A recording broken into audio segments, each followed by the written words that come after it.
Welcome to the GTN show. This week, it's Challenge Roth. Oh yes, sadly we have had a last minute withdrawal from Challenge Roth, although we've also had a very last minute entry from a big name. Yeah, we're going to dive into a bit of a preview of that race and what's to come, plus some updates from Cam Worth, Gustav Eden, and the T100 Wild Card announcements for London.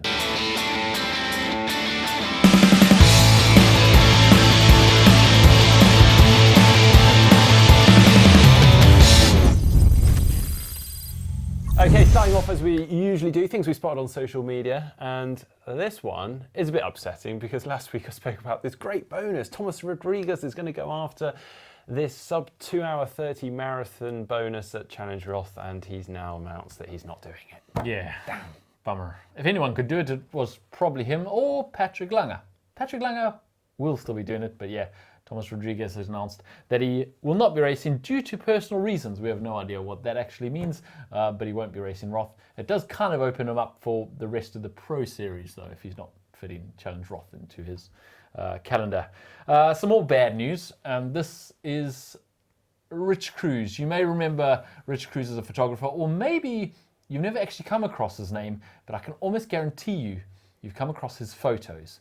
Pretty much every iconic triathlon photo that you remember or can picture in your head. Chrissy Willington winning, that picture of Mark Allen running down the Queen K, they were taken by Rich Cruse. He's one of the most famous triathlon photographers out there. Unfortunately, on Friday, he suffered a heart attack and has passed away. So condolences to his family and his friends, and sad news here on GTN. Absolutely. We also have the T100 London Wild Card spots announced.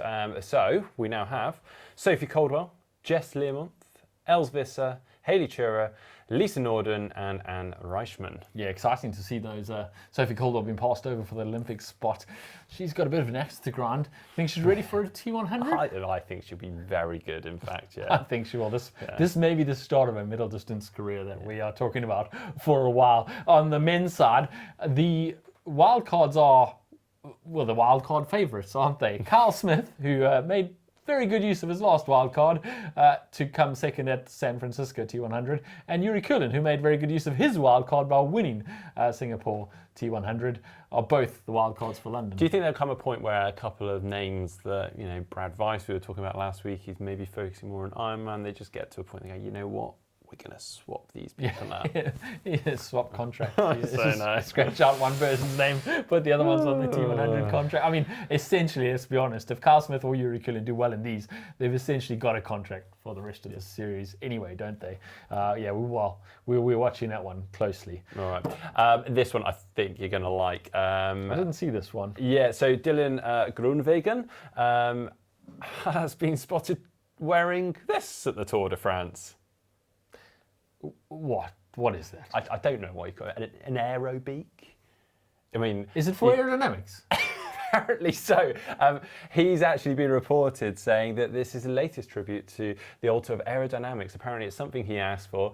Of course, social media has had a field day with this one, obviously likening it to Batman and various something about the altar of aerodynamics. There's something that should be sacrificed on the altar of aerodynamics. That is awful. I mean, it keeps your nose from getting sunburned too as a bonus, I suppose. I mean, imagine the tan lines after 4 weeks of the Tour de France. Wow. Not a strong look there. Come on, cyclists. Goodness me. Okay, speaking of cyclists, Cam Worth. Remember when Cam Worth, remember when cyclists used to write blogs? Well, just anyone used to write blogs. Yeah. Everyone just makes videos nowadays. Cam, I didn't realise, still has a blogger account, and I don't know if he's posted anything. Exist? Clearly, because he's just posted one up probably for the first time in quite a while, and it's very detailed actually. It was quite a good read. I'd actually recommend it. Anyway, I'm going to brush over the main points, but I do recommend going and reading it all. So in the last couple of years, he's just spread himself too thinly. Obviously, been on standby for Ineos Grenadiers, which has made it quite hard to follow a plan. I'm pretty sure that's his whole MO though, is to do both, like no one else can. He's now saying that that's too much. Believe it or not, he's now realised actually that doesn't work so well. So he's realised he needs to be more fluid, and also his coaches need to work with that too.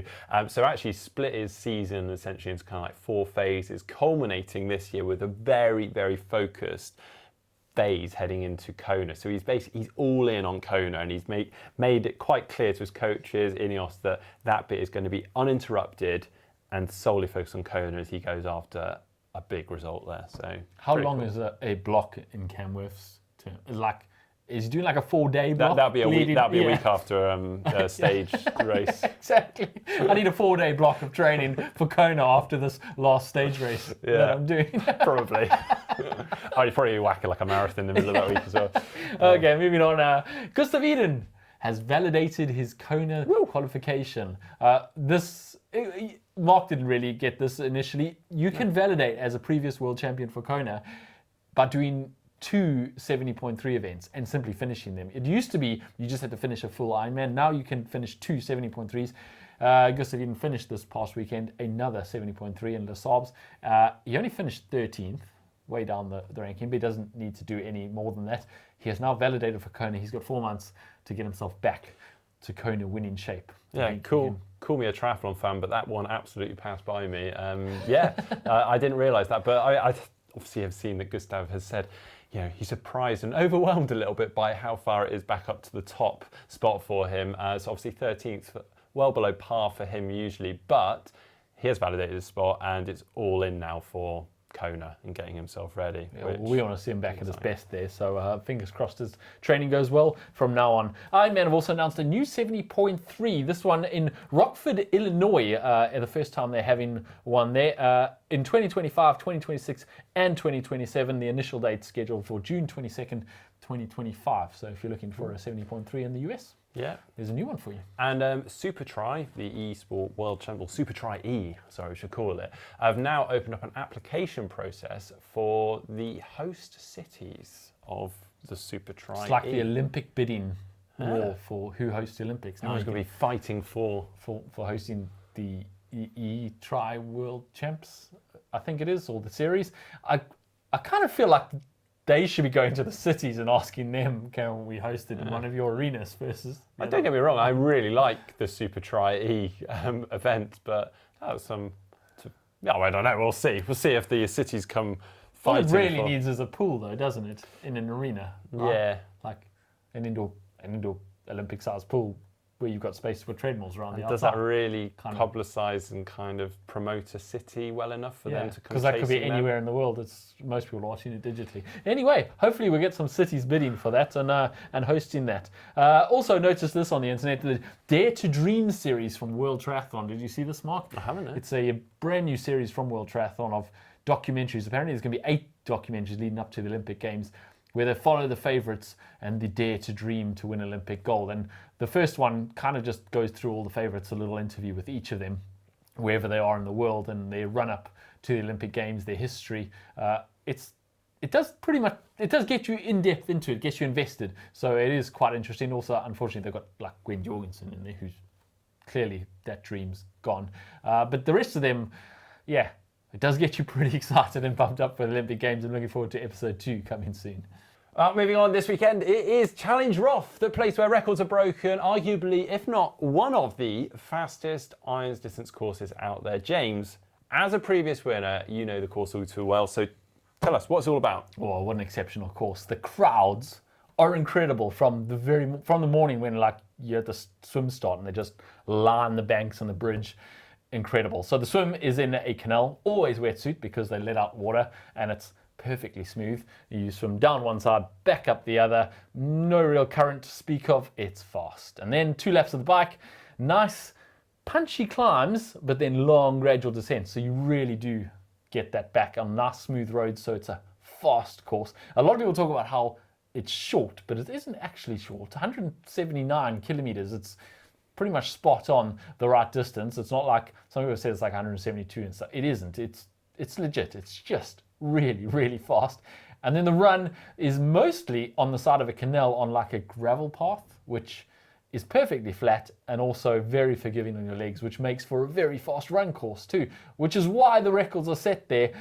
Are we going to see more records this time? Yeah, I mean, the results do speak for themselves. I mean, the previous, or the current records that are set previously on that course. So Magnus Ditlev last year, 7 hours 24 and 40 seconds. Aside from Christian Blumenfeld's Cozumel Ironman record, which was kind of current assisted, so Ignore that one. So, also Daniel Reef last year as well, 8 hours and 8 minutes and 21 seconds. Yeah, impressive. And then that's not counting Patrick Lange's run-only record for all iron distances of 2 hours 30 and 27. Hasn't quite gone under 2:30, but maybe we'll see that this year, particularly because for some reason, and we're not entirely sure how this works, Roth allows you to use any shoes. So they don't subscribe to the World Athletics rules or the World Triathlon rules that have a 40mm stack height limit, a carbon fiber plate limit, or anything like that. You can pretty much use any prototype shoes. And we actually saw Patrick Lange last year when he ran that record time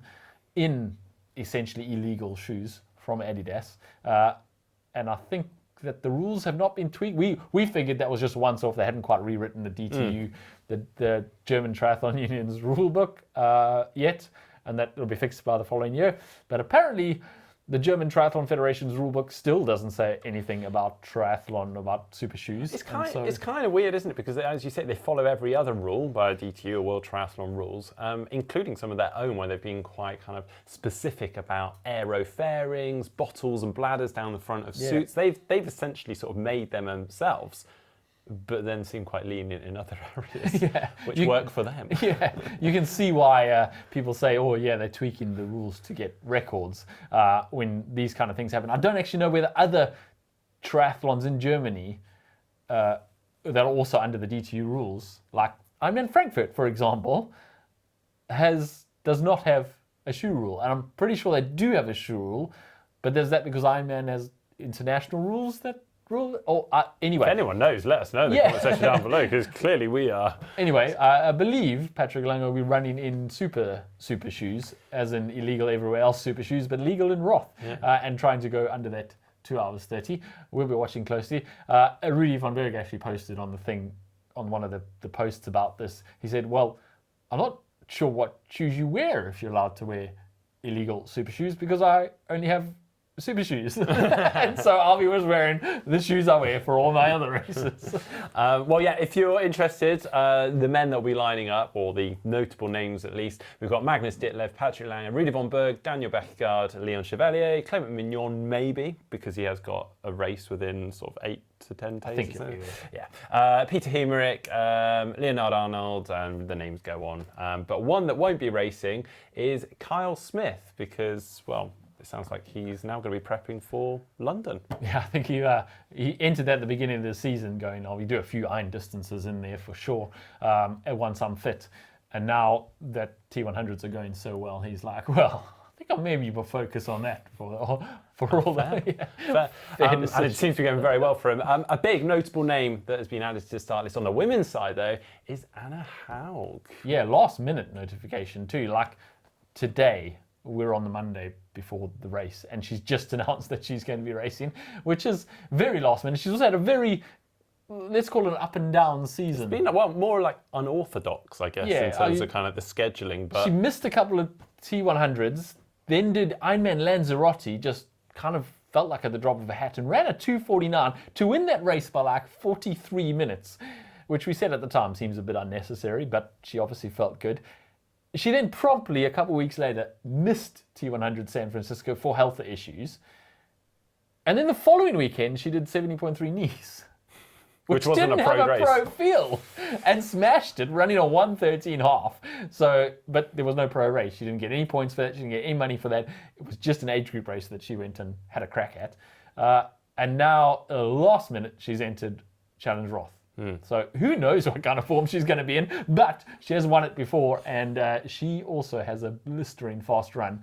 So we could see her running her own course record and also winning it. Yeah, so again, she'll be up against Laura Philipp, Anna Rochman, Els Visser, Danielle Lewis, Svenja Toes.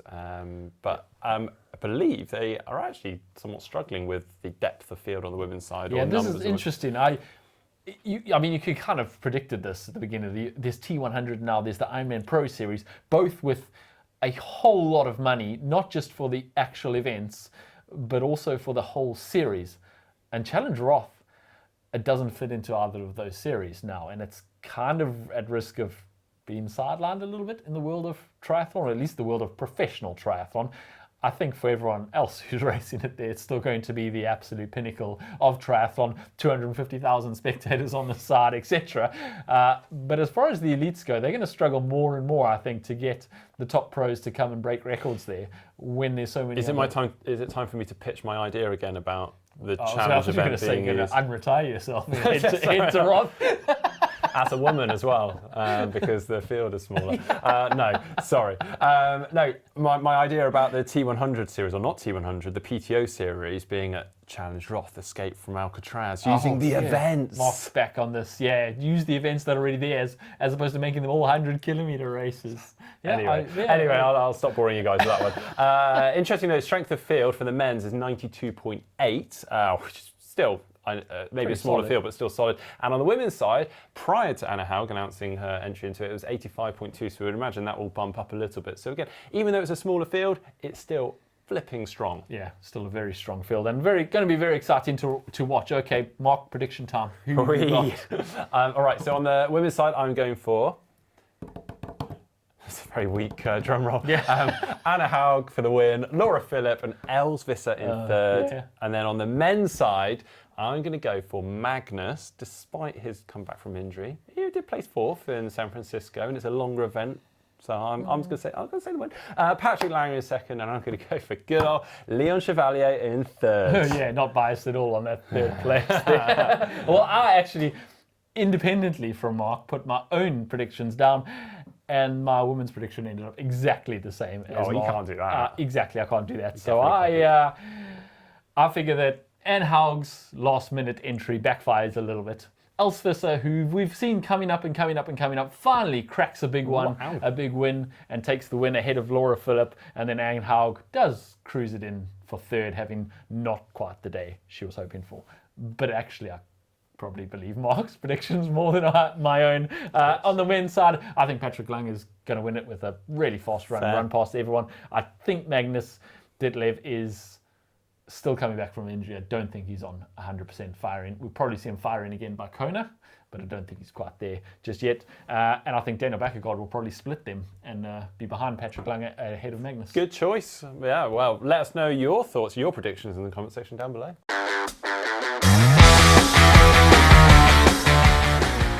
All right, now it's time to take a look at the wrap-up of the racing that happened this past week. Just 2 races happened this past weekend. Ironman 70.3 Les Sables in France, won by Laura Madsen ahead of Nikki Bartlett, with Kate Curran in 3rd place. She's doing impressively well, Laura Madsen. She is 21 years old and smashing them. Very, very impressive. On the men's side, won by Nicholas Mann ahead of Yuri Kulin and Clement Mignon in 3rd, Rico Bogan in 4th. I mean, it was fast and tight racing there. I mean, literally less than, I think, a minute or just over a minute separating the top 4 there. Also, interestingly, Clement Mignon in 3rd, and he's supposed to be doing Challenge Roth, so we just have to wait and see. It's a good warm-up. Just do a half a week out. Yeah, that's actually halfway through the Pro Series, the Ironman Pro Series now. 10 races done, 10 more to go. There's 18 races, but some of them are men and women. You know what I mean. Maya Stage Nielsen has actually got 7th at that Les Sables, and that's jumped her up to the top of the Pro Series rankings. Interesting. It just goes to show, 7th is a respectable position, but by no means, Yeah, but it's not on position. Exactly, yeah. Because the points, the first place gets, I think, 5,000 or 3,000, and then it rolls down depending every second that you finish behind them, regardless of your position. So you could finish 15th, but if you're only 4 minutes behind, you still get the same points as if you finished 2nd 4 minutes behind, which is, I'm not sure I necessarily agree with it when it's head-to-head racing, because it kind of rewards you just being close, time-wise, not necessarily sprinting for that position. But then it gives people the opportunity, and for rising pros, and for instance, maybe they, managing to break into top 10, but they performed incredibly well and they're not that far behind the lead. It does reward. I don't know. Yeah, true. It'd be interesting to see how it plays out. You still get the reward when there's a really deep field, I suppose, as opposed to a really deep field and you get 10th and you get nothing. So good argument. Anyway, we're now halfway through it, and there's many more races to come, including the important ones, the ones with extra points or double points in the World Championships, 70.3 Ironman World Championships. So not putting too much credence into the actual current standings, I think. We also had Challenge Cancer this weekend. On the women's side, that was won by Aurelia Boulanger ahead of Haney Hartigan and Milan Agnew. On the men's side, Sven Tellman took the win with Jordi Moya from Spain in second and Simon Vienne from France in third. Interesting fourth place, Jack Moody ran an impressive 106.46 half. I mean, the first three were all 108s, 110s, but still 106.46. Very impressive. People are running so fast these days. Wow. And now for Try Spy, everyone's favourite. Seems like everyone's enjoying it, James. We've done a good job here. Mark's definitely enjoying it. I think he's very chuffed this week because he pulled the old switcheroo on you guys. Wait. So we had this image, which Liza Beach thought the Try Spy was an armpit at first. I'm not sure I can see the armpit in there. But I think if your armpit looks like that, maybe go to see your doctor quite soon. Anyway, T. Pelton22 said, Ben Canute. Yeah, April Kerr, also Ben Canute. In fact, everyone said Ben Canute. And Deborah Lonak, Majel Jupak, Yeah. also putting my chips on Ben Canute. everyone said Ben Canute, which will make our cameraman very happy because Mark, I yeah. actually selected Ben Canute and put an image onto our computers of Ben Canute, and our cameraman very last minute said, I'm going to switch it out, going to change it, because He was everyone's going like- to guess it. There is another pro athlete with a moustache. It was in fact Josh Amberger. Oh, you did them there, Mark. Got ya. No one guessed Josh Amberger. I think that's the first time we've had no one get the right answer. And now everyone's going to sign out from this section and never play it again. Yeah, exactly. You've ruined it for ruined everyone. It has to be gettable, Mark. So, what have we got this week? We've got this one. Going with the I spy on this one. Yeah, Who's that? I might have gone a bit too hard again. Yeah, if we have no one getting it 2 weeks in a row, Mark, that's going to be the end of Killed the it. section. Yeah, you're killed going to it. kill the section. Oh, please just comment. Just Come anyone. on, get the right answer. Yeah, I might help you in the background in a minute. Say what? All right, comments from our videos this past week. Starting with Bill Cody, who said, at the end of this episode, I said aloud to no one in the room, that's cool. Well, that's good news, James, because that was under your video. Yeah, thanks. I appreciate You it. selected all these, by the way. I did not, Mark. He did. And Travis McGarry said, love videos like this. Nearly blew off my run this morning. Watch this. Just laced up my shoes and went out. Oh, that's another I great. didn't That's a great select them, screenshot. Mark. Lovely one. No, I did actually. So James competed in Challenge Volsci last weekend. We have got another video coming this weekend. The rest of the video we decided to split into, and it seems like that went down very well, and people loved it. So well done, mate. Yeah. Great job. Thanks. It was I won't a tell really, you how it went. it was a really good video. Spoilers. Well, I haven't seen the second one yet. Yeah. So Andrea McAllister did say at 4 minutes 39 on that previous video, I'm trying to imagine how Human Go drill sergeant mode would respond to James accidentally pressing the laps button on his swim session. I had drill sergeant mode on the AI coach, and I pressed the laps button, which paused my watch and didn't record the rest of my swim. Yeah. Well, he said that good. he thinks drill sergeant mode would have responded to James by saying, "The sponsor has issued you a perfectly good sports watch, Private Kunama, and yet you have failed abysmally to use it properly. Now drop and give me 20." So I think you should actually for the show. That's probably pretty accurate, actually, but that's why We're not going to sign the show off until you start. No, I put him on cherry mode, and he would have said something along the lines of, that's okay, I understand, as long as you got the work done, good job. That's why he's on cherry mode. I'm not going to sign the show off until you've done 20. No, I'm not sure I even can. Pan 2 shot of James doing press-ups on the floor now. Mark's worse than the Human Go. 1, 2, 3, 4, 5, 6,